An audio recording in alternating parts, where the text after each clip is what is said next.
Good morning all. Cost accounting രണ്ടാമത്തെ chapter, that is cost classification and elements of cost. Second chapter ആണ് നമുക്ക് ഇന്ന് discuss ചെയ്യാനുള്ളത്.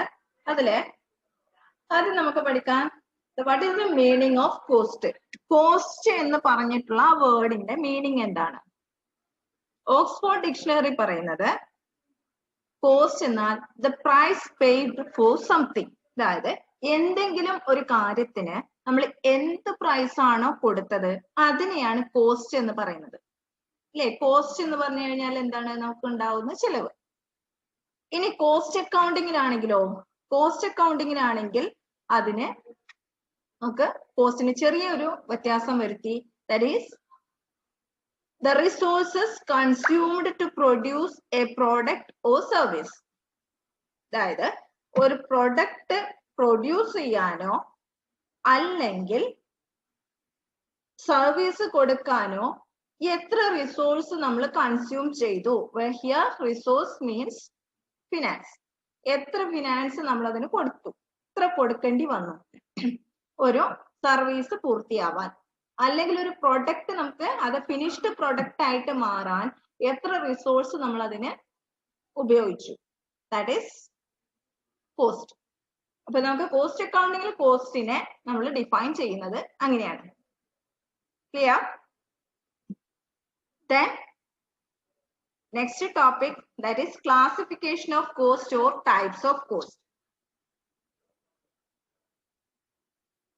മിക്കവാറും ഒരു എസ്സേ വരുന്ന ഒരു ക്വസ്റ്റ്യൻ ആണ്, എന്താണ് കോസ്റ്റിന്റെ ക്ലാസിഫിക്കേഷൻ അല്ലെങ്കിൽ types of cost.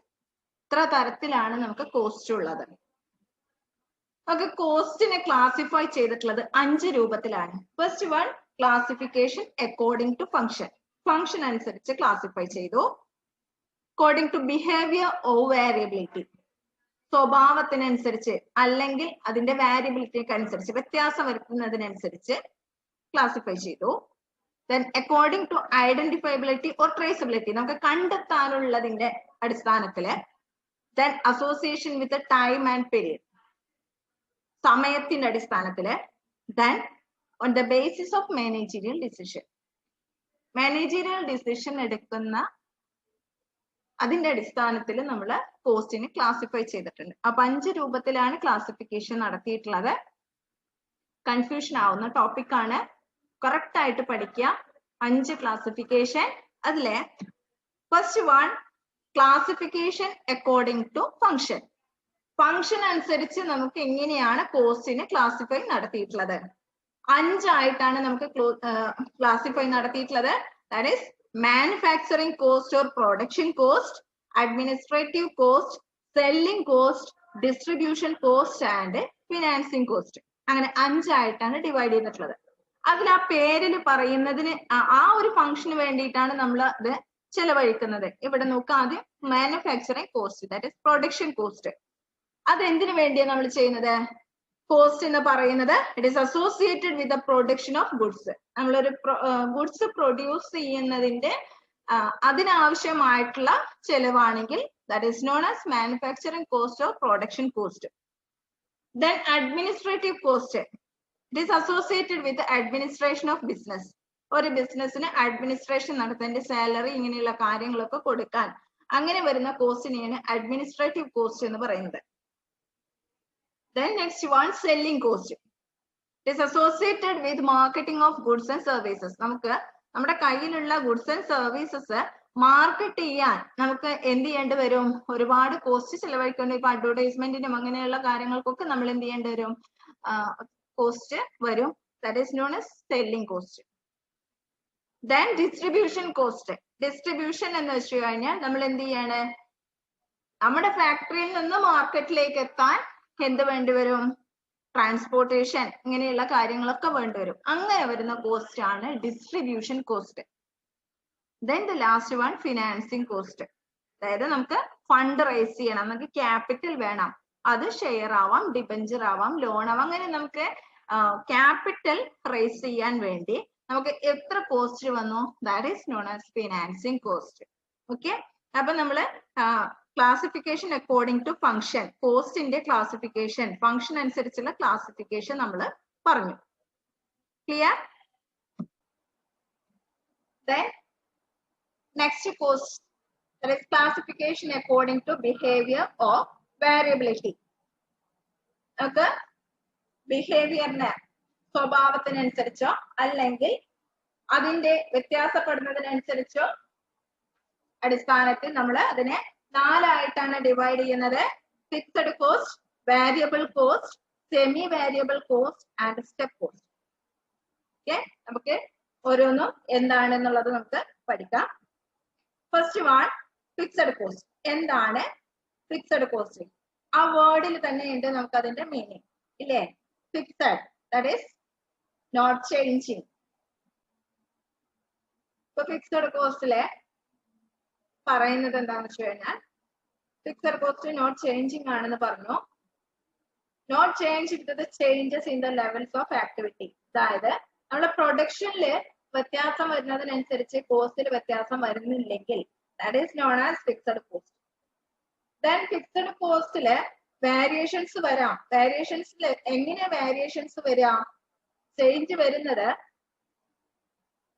Fixed cost എന്ന് പറയുന്നത് പെർ യൂണിറ്റിലാണ് വ്യത്യാസം വരുന്നത്. പെർ യൂണിറ്റിൽ വ്യത്യാസം വരാൻ ഒരു എക്സാമ്പിൾ പറയാം. നമുക്ക് വരുന്ന കോസ്റ്റ്, ഫിക്സഡ് കോസ്റ്റ് എന്ന് പറയുന്നത് 1000 ആണ്.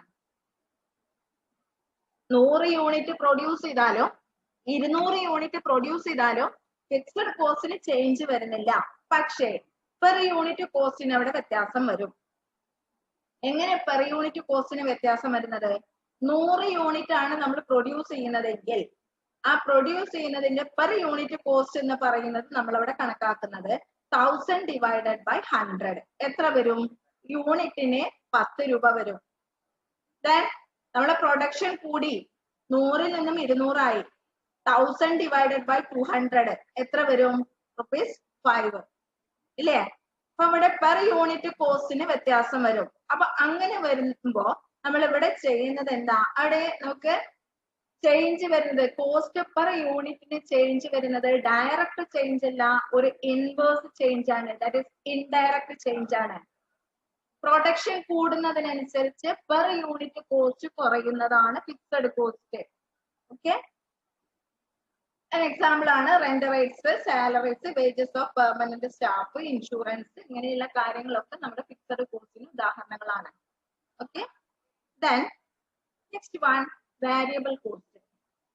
എന്താ വേരിയബിൾ കോസ്റ്റ്? ഫിക്സഡ് കോസ്റ്റിന്റെ ഓപ്പോസിറ്റ്. എന്താ പറയുന്നത്? It vary directly with changes in volume of production. Production അനുസരിച്ച് വ്യത്യാസം വരുന്നതാണ് വേരിയബിൾ കോസ്റ്റ്. അവിടെ നമുക്ക് പെർ യൂണിറ്റ് കോസ്റ്റ് എന്ന് പറയുന്നത് 10 ആണെങ്കിൽ 1000 യൂണിറ്റ് പ്രൊഡ്യൂസ് ചെയ്യുമ്പോൾ നമ്മുടെ വേരിയബിൾ കോസ്റ്റ് 10,000 ആവും. ദെൻ നമ്മുടെ പ്രൊഡക്ഷൻ കൂടി 1000 എന്ന് പറയുന്നത് 2000 ആയി. 2000 ആവുമ്പോഴും അവിടെ എന്തിന് മാറ്റം വരില്ല? പെർ യൂണിറ്റ് കോസ്റ്റ് മാറ്റം വരില്ല. പെർ യൂണിറ്റ് കോസ്റ്റിന് ഒരു മാറ്റവും വരില്ല. നേരത്തെ നമ്മൾ ഫിക്സഡ് കോസ്റ്റിൽ പറഞ്ഞത് എന്താ? അവിടെ പെർ യൂണിറ്റ് കോസ്റ്റിനാണ് ചേഞ്ചസ് വരുന്നത്, കോസ്റ്റിന് വ്യത്യാസം വരില്ല. പെർ യൂണിറ്റ് വ്യത്യാസം വരും. വേരിയബിൾ കോസ്റ്റ് ആണെങ്കിലോ പെർ യൂണിറ്റ് കോസ്റ്റിന് വ്യത്യാസം വരില്ല. എന്തിന് വ്യത്യാസം വരും? കോസ്റ്റിന്, ടോട്ടൽ കോസ്റ്റിന് വ്യത്യാസങ്ങൾ വരും. ഓക്കെ, ടോട്ടൽ കോസ്റ്റിന് ഇവിടെ എന്ത് തരത്തിലുള്ള ചേഞ്ച് ആണ് വരുന്നത് എന്നുള്ളത് നോക്കൂ. 1000 പ്രൊഡ്യൂസ് ചെയ്യാൻ 10,000, 2000 അപ്പൊ കൂടുതലാക്കുകയാണ് നമ്മള്. കൂടുതലാക്കി പ്രൊഡക്ഷൻ കൂടി 2000 ആയി. 2000 പ്രൊഡ്യൂസ് ചെയ്യാൻ 20,000 ആയി. That is A direct change. നമുക്ക് അവിടെ എന്താ വന്നത്? ഒരു ഡയറക്റ്റ് ചേഞ്ച് ആണ് വന്നത്. ഫിക്സഡ് കോസ്റ്റില് ഇൻഡയറക്റ്റ് എഫക്റ്റും വാരിയബിൾ കോസ്റ്റില് ഡയറക്റ്റ് എഫക്റ്റും ആണ് വരാം. എക്സാമ്പിൾ പറയാം, ഡയറക്റ്റ് മെറ്റീരിയൽ. ഡയറക്റ്റ് മെറ്റീരിയൽ എന്ന് പറയുമ്പോൾ നമ്മൾ എത്ര നമ്മൾ പ്രൊഡ്യൂസ് ചെയ്യണോ അത്രയും മെറ്റീരിയൽ ഉപയോഗിക്കണം, വേണ്ടേ? അതേപോലെ തന്നെ ഡയറക്റ്റ് ലേബർ. പ്രൊഡക്ഷൻ കൂട്ടണമെങ്കിൽ നമുക്ക് അത്രയും ലേബേഴ്സിനെ വേണം. ഡയറക്റ്റ് എക്സ്പെൻസ്, പ്രൊഡക്ഷൻ കൂടുന്നതിനനുസരിച്ച് കൂടുന്നതാണ് direct expense. Okay, next one, semi variable cost. Semi variable, അതായത് പകുതി ഭാഗം വാരിയബിൾ ആണ്. ഇപ്പൊ പകുതി ഭാഗം എന്തായിരിക്കും? ഫിക്സഡ് ആയിരിക്കും. ഒരു പാർട്ട് ഫിക്സഡും ഒരു ഭാഗം വേരിയബിളും ആയിട്ടുള്ളതിനെയാണ് നമ്മൾ മിക്സഡ് കോസ്റ്റ് അല്ലെങ്കിൽ സെമി വേരിയബിൾ കോസ്റ്റ് എന്ന് പറയുന്നത്. അതിനൊരു എക്സാമ്പിൾ പറയുന്നതാണ് ടെലിഫോൺ ചാർജ്. ഓക്കെ, ലാൻഡ് ലൈനിന് നമുക്ക് അറിയാം അതിന് എന്തുണ്ട്, ഒരു റെന്റ് ഉണ്ട്. ആ റെന്റിന് നമുക്ക് ഇത്രയും കോൾ ചെയ്യാം എന്നുള്ളതുണ്ട്. ഈ റെന്റ് നമ്മൾ ഫിക്സഡ് ആണ്, ആ പാർട്ട് ഫിക്സഡ് ആണ്, 220 എന്ന് പറഞ്ഞത് ഫിക്സഡ് ആണ്. അതിനകത്ത് നമുക്ക് ഇത്രയും കോൾ ചെയ്യാം എന്നുള്ളതുണ്ട്. ദെൻ അതിന്റെ ലിമിറ്റ് കഴിഞ്ഞാൽ ആ കോളിനേക്കാൾ കൂടുതൽ നമ്മൾ ലിമിറ്റ് ചെയ്തു, നമ്മൾ അതിനെ മറി കടന്നു കഴിഞ്ഞാൽ ആ ഒരു ഭാഗം വേരിയബിൾ ആയി മാറി. അപ്പോൾ നമ്മൾ എന്ത് ചെയ്യണം, ഒരു കോളിന് ഇത്ര രൂപ എന്ന് വെച്ച് ചാർജ് ചെയ്യും. ഓക്കെ, പവർ ചാർജസ് നമുക്കറിയാലോ, ഇതിനൊക്കെ സ്ലാബ് ഉണ്ട്. ആ സ്ലാബ് കഴിഞ്ഞാൽ വേരിയബിൾ ആയി മാറും. ഇത്രയും നമുക്ക് ഉപയോഗിക്കാം ഈ ഒരു ചാർജ് വരെ, ദാറ്റ് ഈസ് ഫിക്സഡ്. അത് കഴിഞ്ഞാൽ വേരിയബിൾ കോസ്റ്റ് ആയി മാറും. Okay, then the next one step cost. എന്താണ് സ്റ്റെപ്പ് കോസ്റ്റ് എന്നുള്ളത് നോക്കുക. സ്റ്റെപ്പ് ബൈ സ്റ്റെപ്പ് ആയിട്ട് കോസ്റ്റിലെ ഇൻക്രിമെന്റ് വരുന്നതിനെയാണ് സ്റ്റെപ്പ് കോസ്റ്റ് എന്ന് പറയാം. അതായത് നമുക്കൊരു ലിമിറ്റ് ഉണ്ടായിരിക്കും. അതിന് എക്സാമ്പിൾ പറയുന്നത് സൂപ്പർവൈസർ സാലറി. സൂപ്പർവൈസേഴ്സിന്റെ സാലറി നമ്മൾ പറയാം 100 എംപ്ലോയീസിനെ സൂപ്പർവൈസ് ചെയ്യാൻ എത്ര രൂപ. 101ാമത്തെ ആളാവുമ്പോ അത് മാറി 100 എംപ്ലോയീസിനെ സൂപ്പർവൈസ് ചെയ്യാൻ ഒരു ദിവസം എന്ത് ചെയ്യാം, 1000 രൂപയാണെന്ന് വിചാരിക്കാം. ദെൻ 101ാമത്തെ ആളാവുമ്പോ അതെന്ത് ചെയ്യാം, ഇൻക്രിമെന്റ് ചെയ്യുന്നു. ഇൻക്രീസ് ചെയ്യുന്നത് എങ്ങനെയാണ്, beyond that level the cost will increase. അപ്പൊ നമ്മൾ എന്ത് ചെയ്യാണ്, 200 വരെ, 101 മുതൽ 200 വരെ വേറെ എമൗണ്ട് ആണ്. അങ്ങനെ പ്രൊഡക്ഷൻ അതിന്റെ ലിമിറ്റിലെ വ്യത്യാസം വരും തോറും അത് സ്റ്റെപ്പ് ബൈ സ്റ്റെപ്പ് ആയിട്ട് ഇൻക്രിമെന്റ് ചെയ്യുന്ന അല്ലെങ്കിൽ ഇൻക്രീസ് ചെയ്യുന്നതിനെയാണ് സ്റ്റെപ്പ് കോസ്റ്റ് എന്ന് പറയുന്നത്. Got it? Then the next classification, that is according to identifiability or traceability. നമുക്ക് തിരിച്ചറിയുന്നതിന്റെ അടിസ്ഥാനത്തില് നമ്മൾ രണ്ടായിട്ടാണ് ഡിവൈഡ് ചെയ്തിട്ടുള്ളത്. First one direct cost and second one എന്തായിരിക്കും, opposite of this, indirect cost. Direct cost and indirect cost. Example നോക്കിയേ, sorry, എന്താണ് direct cost എന്നുള്ളത് നോക്കാം. ഒരു പ്രൊഡക്റ്റ് ഉണ്ടാക്കുന്ന സമയത്ത് നമുക്ക് ആ കോസ്റ്റ് സെന്ററിലേക്ക് അല്ലെങ്കിൽ കോസ്റ്റ് യൂണിറ്റിലേക്ക് നമുക്ക് ഐഡന്റിഫൈ ചെയ്യാൻ പറ്റുന്ന കാര്യങ്ങളെയാണ് ഡയറക്റ്റ് കോസ്റ്റ് എന്ന് പറയുന്നത്. എന്താ കോസ്റ്റ് സെന്റർ അല്ലെങ്കിൽ കോസ്റ്റ് യൂണിറ്റ് എന്നുള്ളത് നമ്മൾ പറയാം. ഒരു എക്സാമ്പിൾ പറയുകയാണെങ്കിൽ പ്രൊഡക്ഷൻ നടക്കുന്നു, നമ്മള് 1000 യൂണിറ്റ് പ്രൊഡക്ഷൻ നടത്തുന്നു. 1000 യൂണിറ്റ് പ്രൊഡക്ഷൻ നടത്തുന്നത് ഇപ്പോ എക്സാമ്പിൾ പറയുകയാണെങ്കിൽ ടയർ ആണെന്ന് വിചാരിക്കും. ടയറാണ്, 1000 ടയർ ഉണ്ടാക്കണം. 1000 ടയർ ഉണ്ടാക്കാൻ എത്ര ക്വാണ്ടിറ്റി റബ്ബർ ഉപയോഗിച്ചു എന്നുള്ളത് നമുക്ക് പറയാൻ പറ്റുമല്ലോ. എത്ര എംപ്ലോയീസ് അതില് വർക്ക് ചെയ്തു എന്നുള്ളത് പറയാൻ പറ്റുമല്ലോ. അത് 1000 ആണെങ്കിൽ 2000 ആണെങ്കിൽ എത്ര മെറ്റീരിയൽ നമുക്ക് ഉപയോഗിച്ചു, എത്ര വർക്കേഴ്സിനെ കൊണ്ട് വർക്ക് ചെയ്യിച്ചിട്ടാണ് അത് കിട്ടിയത് എന്നുള്ളതൊക്കെ നമുക്ക് ഐഡന്റിഫൈ ചെയ്യാൻ പറ്റും. അങ്ങനെ ഐഡന്റിഫൈ ചെയ്യാൻ പറ്റുന്നതാണ് ഡയറക്റ്റ് കോസ്റ്റ്. ദെൻ ഇനി ഇൻഡയറക്റ്റ് കോസ്റ്റ് എന്ന് പറയുന്നത് നമുക്ക് ഡയറക്റ്റ് ആയിട്ട് നമുക്ക് അതിനെ എന്ത് ചെയ്യാൻ പറ്റില്ല. അത് എത്രയാണ് ആ കോസ്റ്റ് യൂണിറ്റ് അല്ലെങ്കിൽ നമുക്ക് അതിൽ ഐഡന്റിഫൈ ചെയ്യാൻ പറ്റാത്ത കാര്യങ്ങളെയാണ് നമുക്ക് ഇൻഡയറക്റ്റ് കോസ്റ്റ് എന്ന് പറയുന്നത്. ഓക്കെ, എക്സാമ്പിൾ പറയുകയാണെങ്കിൽ ഫാക്ടറി റെന്റ്. 1000 യൂണിറ്റ് പ്രൊഡ്യൂസ് ചെയ്യുമ്പോൾ എത്ര റെന്റിന് നമ്മൾ പ്രൊഡ്യൂസ് ചെയ്തു എന്ന് പറയാൻ പറ്റുമോ? അല്ലെങ്കിൽ അത് ഉപയോഗിക്കുമ്പോഴത്തേന് എത്ര രൂപക്കുള്ള ഡിപ്രീസിയേഷൻ, ആ മെഷീനറിക്ക് എത്ര രൂപക്കുള്ള ഡിപ്രീസിയേഷൻ വന്നു എന്നുള്ളത് നമുക്ക് കാൽക്കുലേറ്റ് ചെയ്യാൻ പറ്റുമോ? ഇനി ഓക്കെ, എത്ര രൂപക്ക് മാനേജേഴ്സ് വർക്ക് ചെയ്തു നമുക്ക് പറയാൻ പറ്റുമോ? ഇല്ല. അപ്പൊ നമുക്ക് ഡയറക്റ്റ് ഇൻവോൾവ് ചെയ്യുന്ന ഒരു പ്രൊഡക്ഷനിൽ ഡയറക്റ്റ് ഇൻവോൾവ് ചെയ്യുന്നത് മാത്രമേ നമുക്ക് ഡയറക്റ്റ് കോസ്റ്റ് ആയിട്ട് ചെയ്യാൻ പറ്റുള്ളൂ. എത്ര ക്വാണ്ടിറ്റി റബ്ബർ ഉപയോഗിച്ച് നമുക്ക് കൃത്യമായിട്ട് നമുക്ക് പറയാൻ പറ്റും. ഉപയോഗിച്ചതും അതിന്റെ വേസ്റ്റും കൂട്ടി കഴിഞ്ഞാൽ ഇത്രയാ.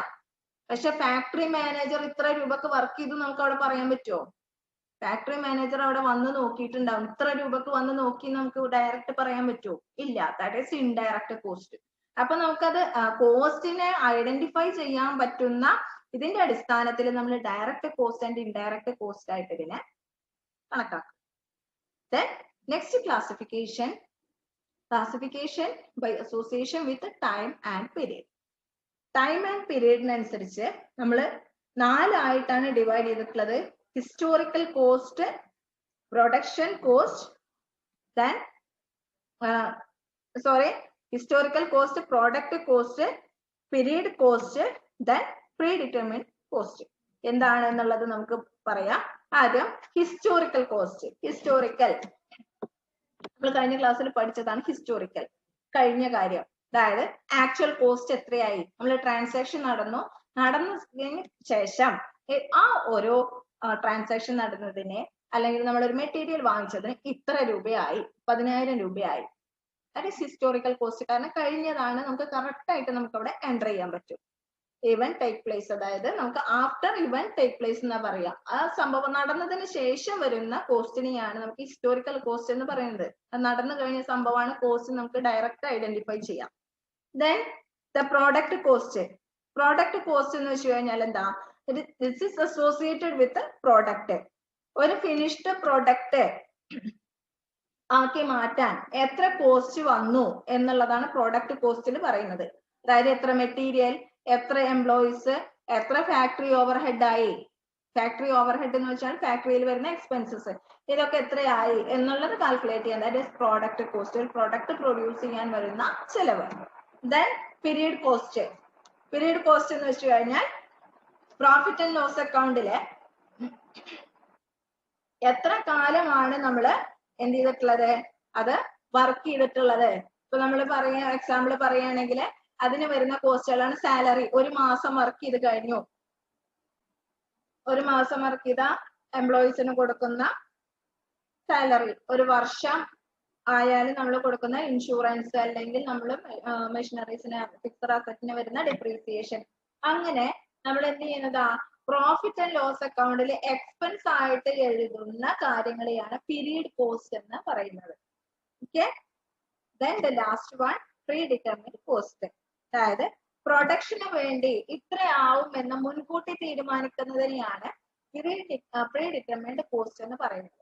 നമ്മള് മുമ്പത്തെ ചെലവൊക്കെ നോക്കി ആനുപാതികമായിട്ട് അതിനെന്ത് ചെയ്യാ, ഇനി വരുന്ന പ്രൊഡക്ഷൻ ഇത്ര രൂപയാവും എന്നുള്ളത് മുൻകൂട്ടി തന്നെ കാണിക്കുകയാണെങ്കിൽ, മുൻകൂട്ടി തീരുമാനിക്കുകയാണെങ്കിൽ that is known as predetermined cost.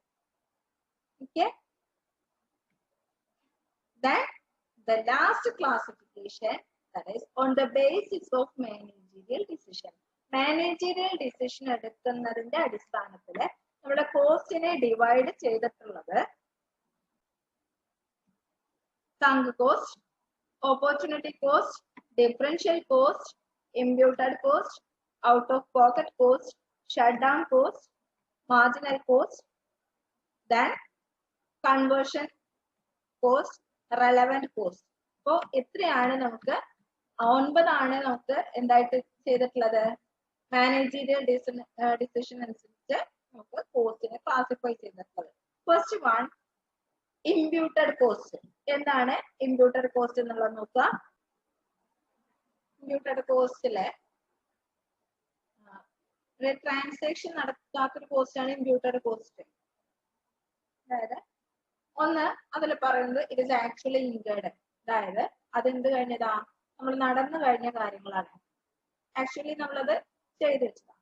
These are hypothetical or notional cost computer for decision making purpose. അതായത് നമ്മൾ ഡിസിഷൻ മേക്കിംഗില് ഓൾറെഡി നമുക്കൊരു ഹൈപ്പോത്തറ്റിക്കൽ ആയിട്ട് നമുക്ക് ഓൾറെഡി ഉള്ള കാര്യമല്ല.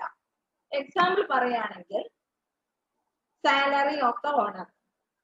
ഓണർ വരുന്നുണ്ട്, കാര്യങ്ങളൊക്കെ നോക്കുന്നുണ്ട്, ഇയാൾക്കൊരു സാലറി ഉണ്ടാവും ഇല്ലേ, പക്ഷെ അത് നമ്മൾ റെക്കോർഡ് ചെയ്യോ, ഇല്ല.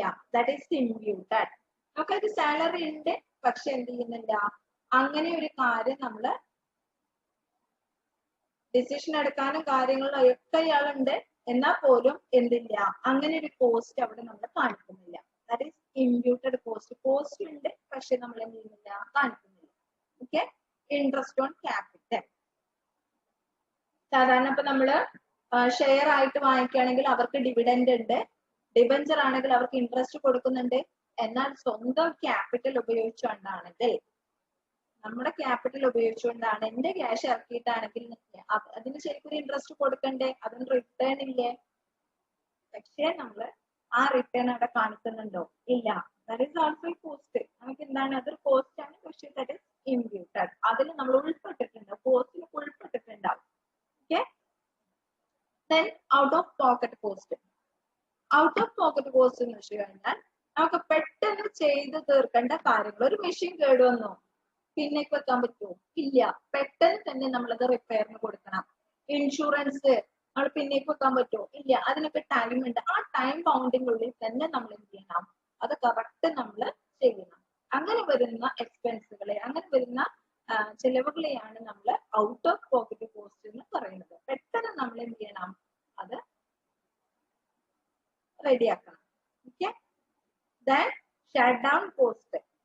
നമ്മള് ഓട്ടോമാറ്റിക്കലി നമ്മുടെ ഷട്ട് ഡൗൺ ആണ്, നമ്മുടെ ബിസിനസ് ഷട്ട് ഡൗൺ ആണ്, എന്തെങ്കിലും കാരണങ്ങൾ കൊണ്ടൊക്കെ ഷട്ട് ഡൗൺ ആണ്. നമ്മള് നമുക്ക് റോ മെറ്റീരിയൽ കിട്ടാനില്ല, പണി നടക്കില്ല. ദെൻ നമുക്ക് ലേബേഴ്സിനെ കിട്ടാനില്ല, അവരൊരു സമരത്തിലാണ്, നമ്മൾ എന്ത് ചെയ്യേണ്ടി വരും, അടച്ചിടേണ്ടി വരും. എന്നാൽ റെന്റ് കൊടുക്കാതിരിക്കാൻ പറ്റുമോ? ഇല്ല. ഇലക്ട്രിസിറ്റി കൊടുക്കണ്ടേ, ഇൻഷുറൻസ് കൊടുക്കണ്ടേ. അങ്ങനെ നമ്മുടെ വർക്ക് നടക്കുന്നില്ലെങ്കിലും ഒരു കോസ്റ്റ് ആവുന്നുണ്ടെങ്കിൽ that is known as shut down cost. Then the next one, marginal cost. Marginal cost നമ്മൾ ആദ്യം പഠിച്ചതാണ്. എന്താണ്, ഒരു അഡീഷണൽ യൂണിറ്റ് പ്രൊഡ്യൂസ് ചെയ്യാൻ നമുക്ക് ഉണ്ടാവുന്ന കോസ്റ്റ്. 100 എണ്ണം പ്രൊഡ്യൂസ് ചെയ്തു, 1000 രൂപയായി. അങ്ങനെയാണെങ്കിൽ നമുക്ക് ഒരു യൂണിറ്റിന് എത്ര രൂപ വെച്ചു? 10 രൂപ വെച്ചാണ് നമുക്ക് വരുന്നത്. ദെൻ 101ാമത്തെ യൂണിറ്റ് പ്രൊഡ്യൂസ് ചെയ്തു, അതിന് എത്രയായി? പിന്നെ നമ്മളെ എമൗണ്ട് എന്ന് പറയുന്നത് 1011 രൂപയായി. അപ്പോ അഡീഷണൽ യൂണിറ്റിനെ അടുത്ത യൂണിറ്റ് പ്രൊഡ്യൂസ് ചെയ്യുമ്പോൾ അതിന് എത്ര രൂപയായി? 11 രൂപയായി മാറി. അങ്ങനെ ഓൾറെഡി നമുക്ക് ഉണ്ടാക്കിയിട്ട് ഓരോ യൂണിറ്റിനും വരുന്ന പ്രൈസ് ടോട്ടൽ നോക്കി, ദെൻ പ്ലസ് 1. ആ അടുത്ത വണ്ണിന് നമുക്ക് എത്ര കോസ്റ്റ് ആയി? ഓക്കെ. അങ്ങനെ വരുന്നതിനെയാണ് മാർജിനൽ കോസ്റ്റ് എന്ന് പറയുന്നത്. ദെൻ കൺവേർഷൻ കോസ്റ്റ് എന്ന് വെച്ച് കഴിഞ്ഞാൽ റോ മെറ്റീരിയലിനെ ഫിനിഷ്ഡ് പ്രൊഡക്റ്റ് ആവാൻ എന്തൊക്കെ കോസ്റ്റ് വന്നു? നമ്മള് പ്രൊഡക്റ്റ് കോസ്റ്റ് പഠിച്ചില്ലേ? അതായത് റോ മെറ്റീരിയൽ ഉണ്ടാവാം, ലേബർ ഉണ്ടാവാം, മാനുഫാക്ചറിങ് ഓവർ ഹെഡുകൾ ഉണ്ടാവും. ഇങ്ങനെ ഒരുപാട് കോസ്റ്റുകൾ ചേർന്നിട്ടാണ് നമ്മൾ റോ മെറ്റീരിയലിനെ എന്തായിട്ട് കൺവേർട്ട് ചെയ്യുന്നത്? ഫിനിഷ്ഡ് പ്രോഡക്റ്റ് ആയിട്ട് കൺവേർട്ട് ചെയ്യുന്നത്. ആ കൺവേർഷന് വരുന്ന കോസ്റ്റിനെയാണ് കൺവേർഷൻ കോസ്റ്റ് എന്ന് പറയുന്നത്. റോ മെറ്റീരിയലിനെ ഫിനിഷ്ഡ് പ്രോഡക്റ്റ് ആയിട്ട് കൺവേർട്ട് ചെയ്യുന്ന ആ പ്രോസസ്സിൽ വരുന്ന cost. Then relevant cost.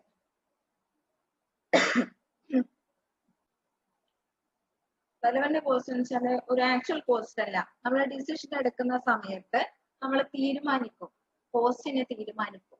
Then ഫ്യൂച്ചറിൽ നമ്മൾ ഏത് കോസ്റ്റ് ആണ് റെലവന്റ് കോസ്റ്റ്? നമുക്ക് ഓൾട്ടർനേറ്റീവ് വേസ് ഉണ്ടാവും, ഒരുപാട് വഴികൾ ഉണ്ടാവും. ആ ഒരുപാട് വഴികളിൽ നിന്ന് ഏറ്റവും സ്യൂട്ടബിൾ ആയിട്ട്, ഏറ്റവും റെലവന്റ് ആയിട്ടുള്ള കോസ്റ്റ് തിരഞ്ഞെടുക്കാം. That is relevant cost.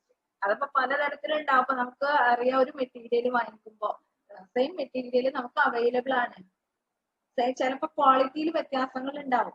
അപ്പൊ നമ്മൾ എന്താ ചെയ്യാ? കോസ്റ്റ് നമ്മൾ നോക്കുമ്പോ റെലവന്റ് കോസ്റ്റ് എടുക്കുക എന്ന് വെച്ച് കഴിഞ്ഞാൽ കോസ്റ്റ് എന്തായിരിക്കണം? മിനിമം കോസ്റ്റ് ആയിരിക്കണം, പക്ഷെ ക്വാളിറ്റി ഉള്ളതായിരിക്കണം. ക്വാളിറ്റി ഉള്ള മിനിമം കോസ്റ്റിലുള്ള സാധനങ്ങൾ എടുക്കാം. അങ്ങനെ നമ്മൾ തീരുമാനം എടുക്കുക, ഡിസിഷൻ എടുക്കുമ്പോൾ റെലവന്റ് ആയിട്ട് ഓൾട്ടർനേറ്റീവ് വേ ഉണ്ടാവുമ്പോൾ നല്ല ബെസ്റ്റ് ആയിട്ടുള്ള ഓൾട്ടർനേറ്റീവ് തിരഞ്ഞെടുക്കുന്ന ആ ഒരു കോസ്റ്റിനെയാണ് റെലവന്റ് കോസ്റ്റ് എന്ന് പറയുന്നത്. ഓക്കെ.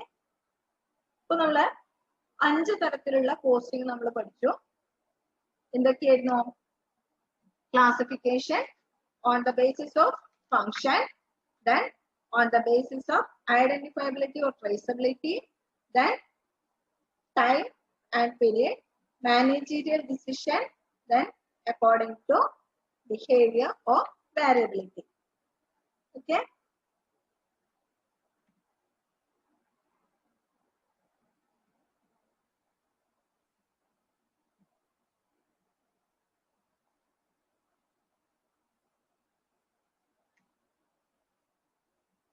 അതിലെ ഒരു കാര്യം കൂടി ചെയ്യാനുണ്ട്. 2 കോസ്റ്റ് വിട്ടു പോയിട്ടുണ്ട്.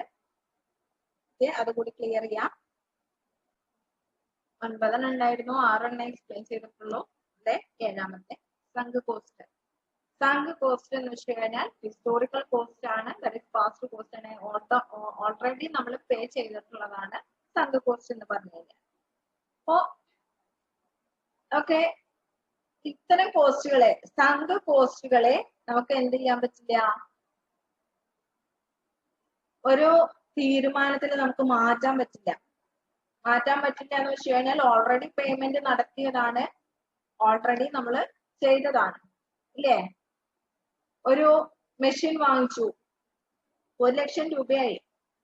മാറ്റാൻ പറ്റുമോ? തീരുമാനം മാറ്റാൻ പറ്റുമോ? ഇല്ല, നമുക്ക് മാറ്റാൻ പറ്റില്ല. നമുക്ക് പിന്നീട് അതിന് 50,000 ഉള്ളൂ എന്നുള്ളത് നമുക്ക് പറയാൻ പറ്റുമോ? ഇല്ല, ഓൾറെഡി ഇൻകേർഡ് ആണ്, that is sunk cost. Then opportunity cost. Opportunity cost വരുന്നത് എപ്പോഴാണ്? If there is A alternative course of action. അതായത് നമുക്ക് ഒരു കാര്യം ചെയ്യാൻ അവിടെ ഓൾട്ടർനേറ്റീവ് വേസ് ഉണ്ടെങ്കിലാണ് നമ്മൾ ഓപ്പർച്യൂണിറ്റി കോസ്റ്റ് എന്ന് പറയുന്നത്. നമുക്ക് എല്ലാ വേയും നമുക്ക് സെലക്ട് ചെയ്യാൻ പറ്റുമോ? ഇല്ല, നമുക്ക് ഒന്ന് മാത്രമേ സെലക്ട് ചെയ്യാൻ പറ്റുള്ളൂ. അപ്പൊ അങ്ങനെ നമ്മൾ സെലക്ട് ചെയ്യുന്ന സമയത്ത് നമ്മൾ ഒന്നിന് നമ്മൾ എന്ത് ചെയ്യണം? ഒഴിവാക്കണം. അപ്പൊ ആ ഒഴിവാക്കിയതിൽ നിന്ന് നമുക്ക് എന്തെങ്കിലും ബെനിഫിറ്റ് കിട്ടാനുണ്ടാവും, ഇല്ലേ? ഓക്കെ, അപ്പൊ നമ്മൾ ഒഴിവാക്കിയതിൽ നമുക്ക് എന്തോ ബെനിഫിറ്റ് കിട്ടാനുണ്ട്. ആ benefit that is known as opportunity cost. ആ ഓപ്പർച്യൂണിറ്റി വേണ്ടാന്ന് വെച്ചിട്ട് നമ്മൾ ഒഴിവാക്കിയതാണ്, എന്നിട്ട് നമ്മൾ ഒരെണ്ണത്തിന് നമ്മൾ എടുത്തു. Okay, that is opportunity cost. ഒന്ന് നമ്മൾ എന്ത് ചെയ്യണം? ഒരു ബെനിഫിറ്റിനെ നമ്മൾ സാക്രിഫൈസ് ചെയ്യണം. നമുക്ക് രണ്ട് വേ ഉണ്ട്. ഒന്ന് എടുത്തു കഴിഞ്ഞാൽ നമുക്ക് പലപ്പോഴും തോന്നാറുള്ള ഒരു കാര്യം, അപ്പൊ ഫോണൊക്കെ എടുക്കുന്ന സമയത്ത് ഫോണ് നമ്മൾ ആദ്യം നോക്കും ക്യാമറ നോക്കി, അത്യാവശ്യം നല്ല ക്യാമറ നമ്മൾ ഇഷ്ടപ്പെട്ടൊക്കെ ഒരു എത്തുന്നുണ്ട്, പക്ഷെ മെമ്മറി ഇല്ല. അപ്പൊ നമ്മൾ മെമ്മറി എടുക്കുമ്പോൾ ക്യാമറ പോകും, ക്യാമറ എടുക്കുമ്പോൾ മെമ്മറി പോകും. ഓക്കെ, അങ്ങനെ നമുക്ക് ഒരു ബെനിഫിറ്റിന് നമുക്ക് എന്തായാലും സാക്രിഫൈസ് ചെയ്യേണ്ടി വരും. ഇങ്ങനെ ഒരുപാട് ഓൾട്ടർനേറ്റീവ്സ് ഉള്ളപ്പോൾ ഇതിനെയാണ് നമ്മൾ ഓപ്പർച്യൂണിറ്റി കോസ്റ്റ് എന്ന് പറയുന്നത്. Then the last one, differential cost. Differential cost എന്ന് വെച്ച് കഴിഞ്ഞാൽ ടോട്ടൽ കോസ്റ്റിലെ ഓൾട്ടർനേറ്റീവ്സിന് രണ്ട് ഓൾട്ടർനേറ്റീവ്സ് ഉണ്ട്, രണ്ട് വഴികളുണ്ട്, പക്ഷെ രണ്ടിനും എന്താണ്? ഡിഫറെന്റ് ആയിട്ടുള്ള കോസ്റ്റ് ആണ്. ഇവിടെ ഇതിൽ ഒരു കാര്യം നോക്കിയേ, it is the increase or decrease in total cost that result from an alternative course of action. അപ്പൊ നമുക്ക് ടോട്ടൽ കോസ്റ്റിൽ ഏതെങ്കിലും ഒന്ന് എടുത്തു കഴിഞ്ഞാൽ ചിലപ്പോൾ അവിടെ എന്ത് വരാം? ടോട്ടൽ കോസ്റ്റിൽ ഇൻക്രീസോ ഡിക്രീസോ വരാം.